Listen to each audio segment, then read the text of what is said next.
ભાવનગર શહેરમાં આવારા તત્વોનો ફરી આતંક સામે આવ્યો છે। શહેરના કાળા નાળા વિસ્તારમાં રહેતા અઠવાડિયાથી આવારા તત્વો આતંક મચાવી રહ્યા છે, જેમાં હાલ ઉનાળુ વેકેશન ચાલી રહ્યું હોય ત્યારે સ્થાનિક વિસ્તારના બાળકો મહિલાઓ બહાર બેઠા હોય છે, ત્યારે રાત્રિના સમયે અંદાજિત 3 થી 4 ઇસમો દ્વારા 2 થી 3 લોકો પર માર મારવામાં આવ્યો હોવાનું સ્થાનિકો જણાવ્યું હતું। ત્યારે આજરોજ મોટી સંખ્યામાં સ્થાનિકો એકઠા થઈ નીલમબાગ પોલીસ મથકે પહોંચ્યા હતા અને પોલીસને ઉગ્ર રજૂઆત કરવામાં આવી હતી। આવારા તત્વો ફરી આતંક ન મચાવે તે માટે અને કાળા નાળા વિસ્તારમાં રાત્રિના ચુસ્ત પેટ્રોલિંગ કરવામાં આવે તેવી માંગ કરવામાં આવી હતી। મારું નામ કિરીટ શાહ, હું ત્યાં તૃપ્તિ ફ્લેટની બાજુમાં અષ્ટમંગલ ફ્લેટમાં રહું છું અને ઘણા દિવસથી ત્યાં છોકરાઓ સ્કૂટર લઈ અને ત્યાં જે વેકેશનને હિસાબે છોકરીઓ રમે છે એને ન બોલવાના શબ્દો બોલી અને જતા રહે છે। એમાં અમારે ત્યાં જે છોકરા બેસેલા હતા એ લોકોએ એમ કીધું કે ભાઈ તમે અમને કારણ વગર શું કામ હેરાન કરો, તો ત્યાં પરમ દિવસે આવી અને રાત્રે એ લોકોને માર્યા છે, બધાને 3 જણને છોકરાઓને કોઈ કારણ વગર। આ એમના મમ્મી છે, એ છોકરાને ખૂબ માર્યો છે, એટલે એણે અમને કાલે ફરિયાદ કરી। તો આજે અમે બધા ત્યાં આખા એરિયાના બધા જૈન ભાઈઓ, હિન્દુ ભાઈઓ બધા અહીંયા આવી અને રજૂઆત કરેલી છે સાહેબને। તો સાહેબે અમને પ્રોમિસ આપ્યું છે કે અમે યોગ્ય પગલાં લેશું અને કાંઈ બી હોય તો અમને ફોન કરશો। તો અમને પ્રશાસક તરફથી ખૂબ પ્રોત્સાહન આપ્યું છે અને અમે એના ખૂબ આભારી છીએ।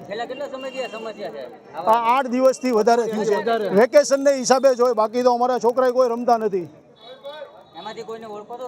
કોને ના, એ વયા જ ગયા, જોવામાં નહીં। અને રાત્રે એકચ્યુઅલી ત્યાં અમે જોયું બધું, પણ કોઈ જગ્યાએથી સીસીટીવી કેમેરામાં કાંઈ અમને મળ્યું નથી। અમે મહેનત કરી અમારી રીતે, પણ મળ્યું નથી। એટલે આ મેં પ્રશ્ન હતો એ અમારો કીધો કે ભાઈ અમે અહીંયા આવી રીતે વાત કરી છે અને અમને આમ થયું છે, તો એમને તમે અમને જે કાંઈ સુરક્ષા દેવા જોઈએ એ આપજો। અત્યારે અમે 150-200 જણા એરિયાના આવેલા છીએ અને લેખિત અમે અરજી કરેલી છે, તો એનો યોગ્ય નિર્ણય લઈ અમને ફોન નંબર આપેલો છે, હવે કાંઈ થાય તો ફોન કરશો એટલે અમે એક્શન લેશું। પરમ દિવસે રાત્રે થયું એટલે કાલે અમે અહીંયા બધા મળ્યા અને આજે અહીંયા સવારે નક્કી કર્યું કે તાત્કાલિક કોઈ બધા રાત્રે 12 વાગે મળે એમ નહોતું। 11:30 બનાવ છે, એટલે અહીંયા અમે નક્કી કરીને આજે 11:30-12 વાગ્યાનો ટાઈમ લઈ અને આજે અહીંયા 12 વાગે બધા આવેલા છે। માગણી કે ન્યુસન્સ હોય બંધ કરાવવાનું।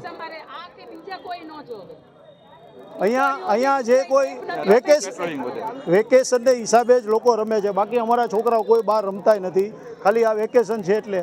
તો એ લોકો સ્કૂટર લઈ અને આવી અને પહેલાં હેરાન કરે, પછી એમાં 2 છોકરા બોલ્યા કે ભાઈ તમે કારણ વગર અમને શું કામ હેરાન કરો, તો બીજે દિવસે આવી અને રાત્રે એમને માર્યા। 4 જણા હાથેથી મારે એના વડે, બાકી તો ખબર પડશે હવે કેમ મારશે એ।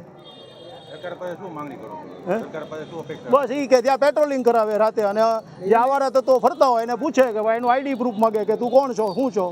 જો વ્યવસ્થિત હોય તો જવા દેવાનો, અને ન્યુસન્સ હોય તો એને પકડવાના।